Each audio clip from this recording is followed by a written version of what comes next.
سلام من الله عليكم. بسم الله والصلاة والسلام على الصادق الأمين سيدي رسول الله. مرحبا بكم متابعي قناة الحسام ابن سوريا ودمتم سالمين. دعونا نتعرف على موعد اللقاء المرتقب ولقاء العمالقة الإيطالي والإسباني الريال وأطلانتا والقنوات الناقلة وكل ما تريد معرفته في هذا الفيديو. في بداية الفيديو لا تنسوا الاشتراك بالقناة ودعمنا بلايك والضغط على زر الجرس ليصلكم كل جديد إن شاء الله. إلى التفاصيل.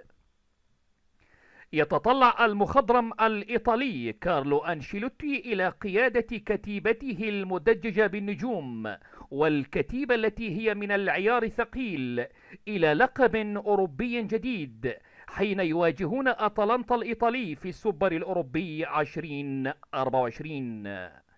ريال مدريد حاز لقب دوري أبطال أوروبا للمرة ال15 في تاريخه بفوزه في النهائي على الألماني دورتموند بهدفين مقابل لا شيء.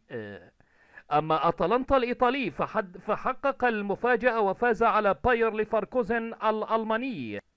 أين ستقام مباراة نهائي السوبر الأوروبي 2024 بين الريال وأطلانتا. أعلن الاتحاد الأوروبي لكرة القدم في وقت سابق استضافة بولندا لنهائي السوبر الأوروبي 2024، وعليه ستستضيف بولندا مباراة ريال مدريد وأطلانتا المرتقبة. موعد مباراة نهائي السوبر الأوروبي 2024 بين ريال مدريد الإسباني وأطلانتا الإيطالي هو يوم الأربعاء الموافق 14 أغسطس 2024 على ملعب وارسو الوطني في بولندا.